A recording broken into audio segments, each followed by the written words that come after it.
Muy buenos días.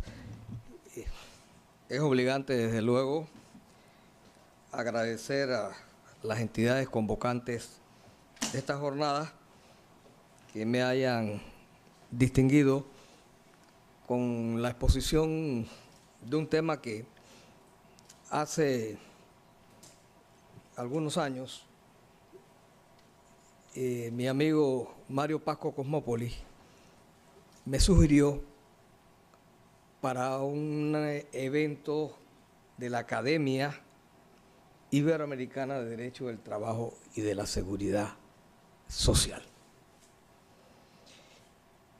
Salvo algunas puntualizaciones necesarias, creo que tal como en aquel momento lo conversé con Mario y luego lo elaboré, puedo presentarlos a la consideración de ustedes en esa versión casi fiel.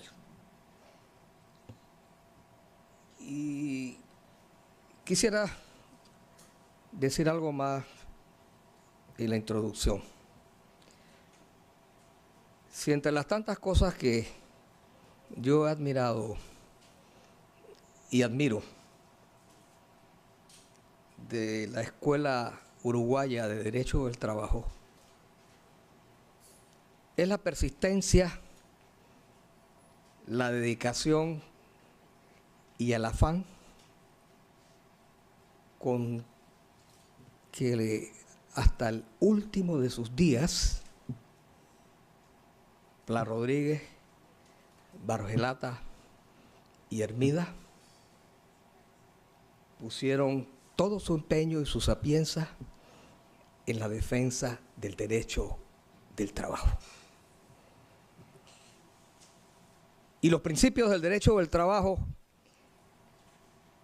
no son más, son mucho más que ese gran aporte de Pla Rodríguez a la literatura jurídica del derecho laboral. Es para un compromiso. Y mi intervención, desde luego, está marcada por esa intencionalidad de defensa del derecho del trabajo. Sin olvidar que en los tiempos que corren, hay nuevos elementos, escenarios que cambian, que nuestra disciplina no puede perder de vista. Pero lo que no podemos dejarnos es que nos arrebaten la esencia del derecho del trabajo. Esa esencia, que tantos juristas, entre ellos los maestros que acabo de mencionar, dedicaron su vida a esclarecer y a defender. El tema mitologías y patologías en el derecho del trabajo, de los principios a la realidad. Y bueno, aquí entran algunas definiciones que solo, o algunas conceptualizaciones que solo muy de pasada voy a tratar de hacer para llegar a identificar cuáles son esas mitologías y cuáles son las patologías. Idea, repito, de Mario Pasco Cosmópolis. Generalmente se entiende por un mito una arraigada idea o creencia colectiva, en el fondo errada, sin fundamento, pero la cual suele darse una gran importancia o relevancia, frecuentemente, pero no solo, desde el punto de vista religioso. Se habla de fábula, ficción, tradición alegórica, cosa inverosímil. Desde la perspectiva judeo-cristiana occidental, hay una clara referencia a lo que fueron las concepciones precristianas, como la griega y la romana, la de los pueblos primitivos, con ideas politeístas o ideas animistas. Y esos mitos, sin duda, son los que han construido las llamadas mitologías, que han alimentado la literatura, el lenguaje culto de la civilización occidental, y que ya son cosas en las cuales ya casi nadie cree, pero que se quedaron como puntos de referencia e inspiran el pensamiento y el habla humanos. Traslademos esto a las mitologías en el derecho del trabajo como un conjunto de mitos que habrían de representar creencias, ideas o paradigmas infundados o carentes de base real,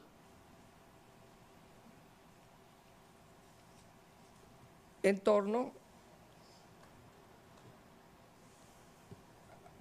a la aplicación de esta disciplina. Me interesa destacar que el tema se dirige a ver con los mitos en el derecho del trabajo y no los mitos del derecho del trabajo, que para mí resulta fundamental, porque si Mario me hubiera llamado a construir un enfoque neoliberal, que no lo es el que voy a hacer, ni sería yo la persona más indicada para hacerlo. Entonces, vamos a ver un poco cuáles son esos mitos en el derecho del trabajo. Igualmente, precisar patología, no viene de las ciencias médicas, pero se habla en muchas disciplinas de patologías sociales. Y en la aplicación del derecho del trabajo ha habido y hay patologías. De más está destacar, traté de hacerlo al principio, la importancia que en estos temas tienen los principios. Y más que suponer que hay una existencia de principios equivalentes a mitos, incompatibles con las posibilidades reales, el derecho del trabajo enfrenta las angustias de la brecha entre norma y realidad. No porque en términos generales postule en sus principios lo imposible, sino por la ilegítima resistencia a cumplir y hacer cumplir con lo debido. Allí es donde entran las patologías. Y desde esa perspectiva es que puede hablarse, como lo quería Mario, de ir de los principios a la realidad.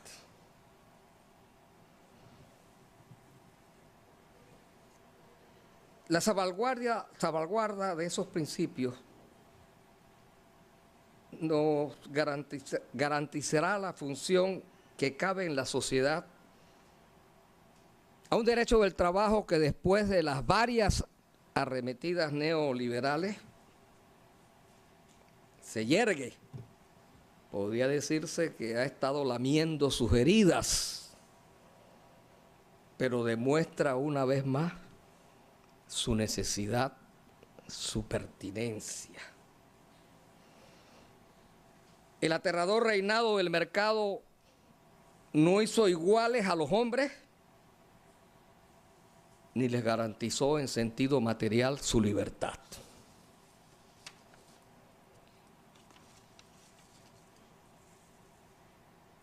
Me parece interesante asociar las mitologías con metas y eventualmente hasta con las utopías.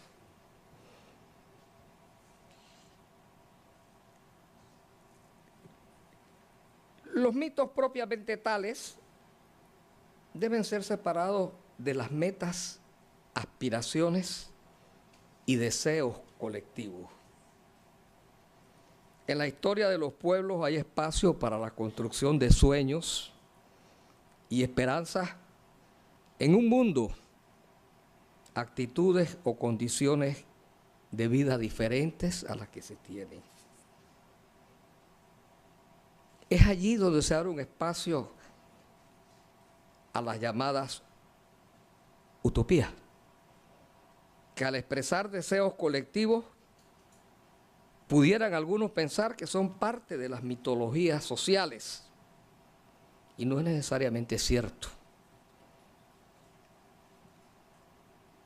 En fin de cuentas, si el ser humano no hubiese tenido y mantenido sus sueños, en el sentido real de la palabra, no habría habido progreso ni cambios sociales. Se sueña no cuando estamos dormidos, sino cuando despiertos construimos anhelos y esperanzas, con el uso combinado de la razón y, como decía Chaplin, también de los sentimientos. Podríamos afirmar que la historia, en verdad, comienza cuando en una noche perdida en el tiempo, al asomarse alguien fuera de su caverna, mirando el firmamento, comenzó a hacerse preguntas y también a soñar. Eso nos ha llevado hasta donde estamos hoy, con la capacidad trágica de autodestruirnos y destruir el planeta. ¿Qué habría ocurrido con tantos que contra los dogmas del momento su conciencia los llevó al Epur si muove de Galileo?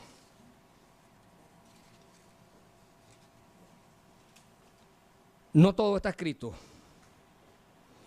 y nunca llegaremos al final de la historia. ¿Cuáles son los mitos o qué categorizaciones? Yo me he atrevido a hacer algunas categorizaciones.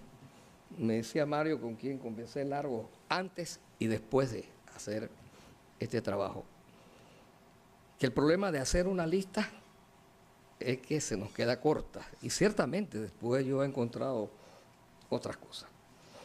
Y yo me permito presentarles unas 4 clasificaciones de mitos en el derecho del trabajo, no del derecho del trabajo. 1, los mitos rotos por el derecho del trabajo.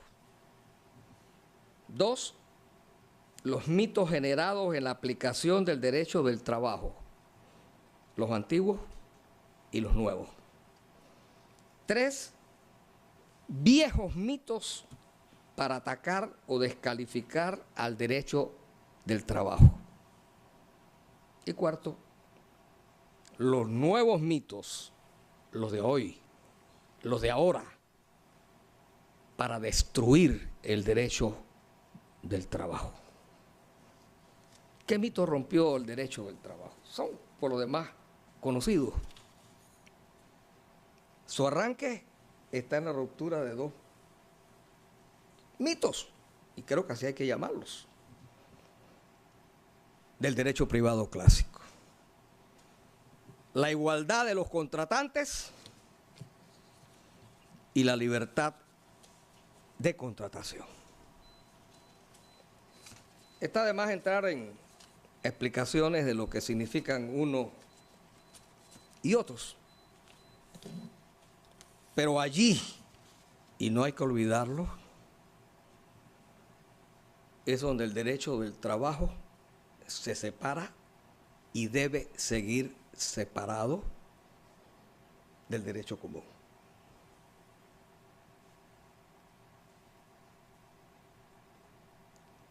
Sin protección, decía Hermida, no hay derecho del trabajo. Con el reinado o la autonomía de la voluntad, que es en el plano jurídico, colocarnos en el escenario del mercado, de las mercaderías, no habría posibilidad de derecho del trabajo. Es más,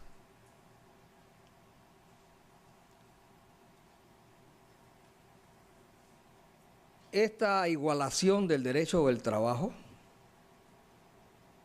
ha penetrado las llamadas afirmaciones positivas. Por eso aquello de que el derecho del trabajo ha perdido su capacidad expansiva no debe verse de manera numérica. ¿Cómo ha influido en las concepciones de la sociedad y del manejo y el papel del Estado? Eso es de mucha importancia. Y las afirmaciones positivas para colocar, equiparar a quienes son más vulnerables en una sociedad que no le da las mismas oportunidades a todos y están vulnerables. Esa es la vieja idea del derecho del trabajo, del contratante asistido. Y ahí está. Ahora ha penetrado disciplina igual que ya la tesis de los administrativistas, con perdón si hay alguno aquí, o la vieja tesis, de que la relación del servidor público es una relación estatutaria. ¿Y qué tiene que ver el tema de la jornada, del derecho a una protección del salario mínimo, trabajo digno, ambiente libre de discriminación, ya sean derechos específicos o derechos inespecíficos? Ahí no es relevante si es que a mí me nombraron como servidor público y nada más firmé y adherí a un estatuto previamente determinado. En gran parte eso es el derecho del trabajo, pero por otra vía, desde otra óptica. Hay mitos en la concepción del Estado y de la economía que fueron rotos por el derecho del trabajo. Los menciono. Por lo demás sabidos, el Estado no debe intervenir, sino limitarse a cuidar sus fronteras y garantizar el orden público interno. Aquel concepto que la distancia en el tiempo nos parece, bueno, pero eso fue hace mucho, la concepción del Estado policía. Pero es que eso nos lo quieren vender ahora también. Y no es que yo pretenda afirmar que quien postula la necesidad de determinados ajustes de reforma está adoptando esa posición. Pero sí hay una investida sobre las bases mismas en que se fundamenta el derecho del trabajo, que no es oculta. Aquella vieja idea la intervención del Estado en las relaciones económicas es perturbadora. La mano invisible que ordena el mercado y garantiza el necesario equilibrio. Quedan 5 minutos, vamos a tratar de terminarlo. Que nos parece que fueron cosas dichas hace mucho tiempo y que ya es verdad sabida. Pero ¿qué es lo que están planteando las posiciones más duras del neoliberalismo ahora? La vuelta a la magia del mercado.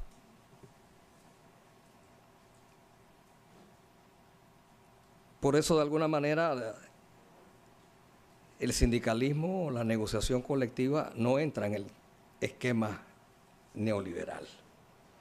La competencia perfecta, la soberanía del consumidor.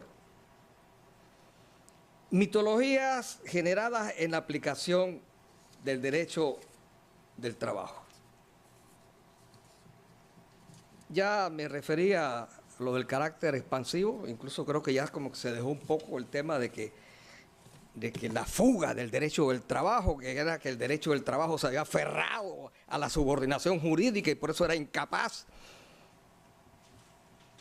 de dar protección allí en las zonas grises, con olvido de que la subordinación jurídica es un elemento no estático, sino flexible, con elasticidad, y por eso el teletrabajo puede perfectamente ser regulado como un contrato de trabajo en el cual, cuando hay subordinación, la subordinación se ejerce de manera virtual, pues hay tantas cosas que hacemos ahora virtualmente, porque el empleador no va a ejercer también sus poderes. Y decir, porque los ejerce virtualmente, entonces no hay subordinación, porque no está el capataz con el látigo o con la vara detrás. Hay que vivir los tiempos, pero cuando el discurso se hace hay que hacerlo a plenitud. No simplemente decir, cambiaron las tecnologías, cambiaron las formas de organización empresarial, ahora todo se vale. Porque se derrumbó el esquema. Pero esa brecha entre norma y realidad nos ha creado unas mitologías, es decir, cosas que no hemos podido alcanzar a plenitud. La igualdad y la no discriminación en el trabajo, la protección del trabajo infantil, es aterrador el escenario de explotación del trabajo infantil en las peores formas y también en las que pretenden tratar a un niño privándolo de su educación, de sus juegos infantiles para ponerlo a trabajar en tareas propias de un adulto y en horarios propios o con jornadas propias, incompatibles para un adulto. El salario mínimo, en cuanto a nuestros países se cumple realmente, o vamos a decir a la inversa, ¿cuántas violaciones no hay en nuestros países del salario mínimo? La libertad sindical. Nos damos golpes de pecho, se va a Ginebra, con perdón de Rafaelito que le tocó ir varias veces, a mí también, mucho discurso de libertad sindical, sí, porque la Constitución, porque el Código de Trabajo, pero ¿qué pasa allá abajo? ¿Qué es lo que pasa? Entonces esa es una mitología, pero producto de la falta de aplicación del Código de Trabajo. Hay nuevas situaciones que comprometen la aplicación del derecho al trabajo y prometo que en unos 3 minutos termino, me voy a limitar a leer. La quiebra, al menos parcial, de la preferencia por la contratación indefinida, que ha sido históricamente expresión del principio de continuidad. Las empresas no se constituyen por 3 meses, ni por 6 meses, se constituyen de manera indefinida. Los servicios que necesitan son servicios permanentes. Bien, la reducción de los sistemas de protección en contra del despido injustificado, con lo cual se debilita el principio protector y el de continuidad. El trabajo no es una mercancía, en virtud de que se haya dado legitimidad legal al suministro de mano de obra. Yo decía ayer en la reunión de la academia, a veces se asimilan, eso también es externalización, no señores, que el empleador lo que hacía antes allí, lo manda a hacer afuera es otra cosa. Pero que un tercero le arriende trabajadores, y diga, ahí van estos trabajadores, usted los dirige, pero yo soy el empleador. Eso convierte el trabajo en una mercancía y es una tragedia para el derecho del trabajo y crea una nueva plusvalía. Porque eso que cobra el que suministra, deberían dárselo al trabajador. Esos casos, no sé cómo serán en Dominicana, de carnet rojo y carnet azul, haciendo el mismo trabajo en la misma empresa. Uno lo mandan de afuera y otro de adentro. Eso no es casual. Viejos mitos para atacar el derecho del trabajo. Es mejor dejar que las partes en el contrato acuerden libremente lo que estimen conveniente. La protección laboral y social genera desempleo. La protección laboral provoca la generación e introducción de tecnología sustitutiva de manos de obra. Ese es un proceso imparable, no lo generan los códigos de trabajo ni las normas de protección.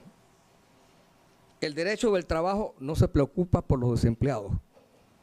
Es que regulan la relación laboral, el que tiene empleo. La protección de la maternidad afecta el empleo de las mujeres. Es decir, no la protejan mucho, no las igualen. No les den mecanismos de protección material porque entonces no les van a dar empleo. Bueno, Antonio presentaba la cifra de España. Como aumentan, las mujeres se están preparando más que nosotros los hombres. Están exigiendo acceder a todos los empleos. Las cargas económicas laborales desalientan la inversión. Un amplio poder de despido incentiva la eficiencia del trabajador.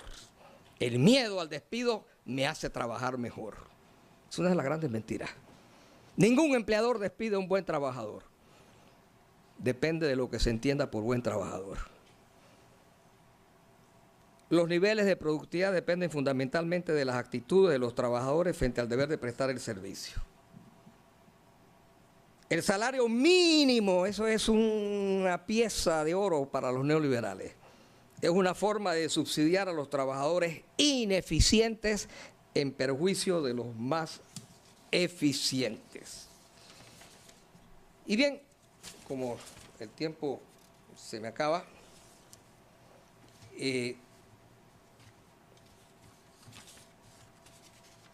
menciono las patologías. ¿Cuáles son las patologías que podemos encontrar en la aplicación del derecho del trabajo? Entendiendo por patologías las violaciones más duras de la normativa laboral o la adopción de normativas que de una manera no razonable desregulan o desprotegen. Extensión del trabajo clandestino, la llamada desregulación salvaje, es decir, estos que hoy eran trabajadores, mañana ya dejan de serlo por disposición de la ley. No porque cambiaron las formas de organización ni cambió la tecnología. La ley dice, así ocurrió en mi país. Extensión de hecho y de derecho de la contratación temporal. Extensión abusiva de las formas patológicas de subcontratación, intermediación y externalización. Utilización de cooperativas para eludir la condición de empleador. Extensión de hecho y de derecho del suministro de mano de obra, al cual me referí. Explotación de la mano de obra infantil. Adopción de sistemas normativos con intencionalidad de afectación o restricción del ejercicio de los derechos colectivos. Extensión de las prácticas sindicales y en contra del ejercicio de los derechos colectivos. He tratado de darles al final una mención de lo que creo que son las principales patologías, distorsiones en la aplicación del derecho del trabajo. Agradezco a todos la atención y a la paciencia, quizás me tomé unos minutitos adicionales.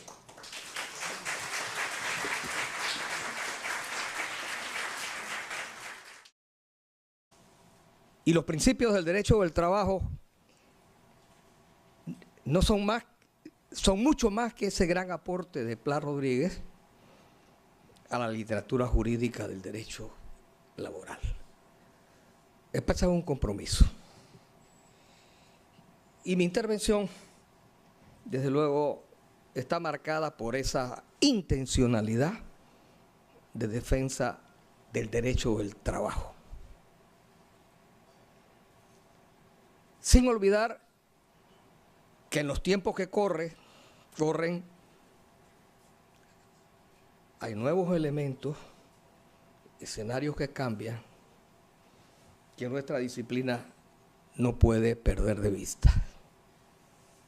Pero lo que no podemos dejarnos es que nos arrebaten la esencia del derecho del trabajo.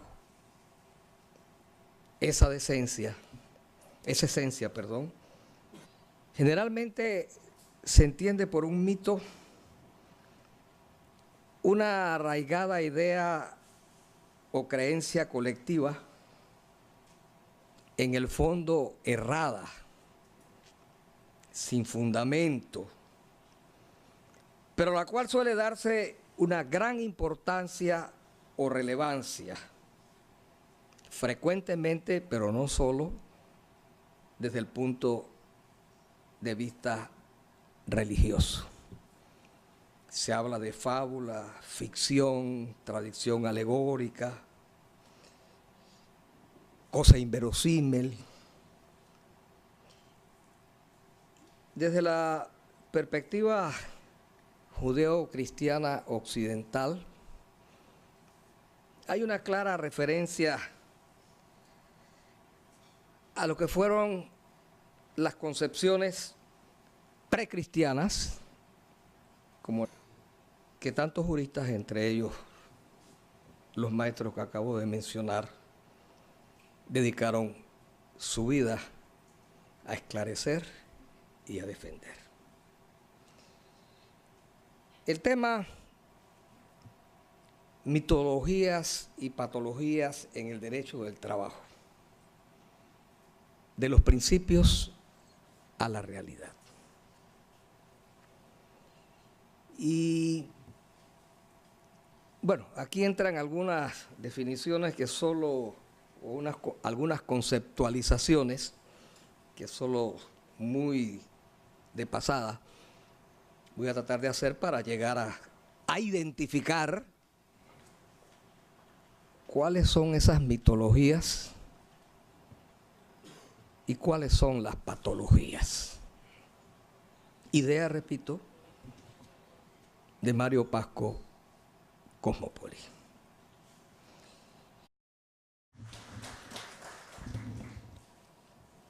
Muy buenos días. Es obligante, desde luego, agradecer a las entidades convocantes de esta jornada que me hayan distinguido con la exposición de un tema que hace algunos años mi amigo Mario Pasco Cosmópoli me sugirió para un evento de la Academia Iberoamericana de Derecho del Trabajo y de la Seguridad Social. Salvo algunas puntualizaciones necesarias, creo que tal como en aquel momento lo conversé con Mario y luego lo elaboré, puedo presentarlos a la consideración de ustedes en esa versión casi fiel. Y quisiera decir algo más en la introducción. Si entre las tantas cosas que yo he admirado y admiro de la Escuela Uruguaya de Derecho del Trabajo es la persistencia, la dedicación y el afán con que hasta el último de sus días Pla Rodríguez, Bargelata y Hermida pusieron todo su empeño y su sapienza en la defensa del derecho del trabajo.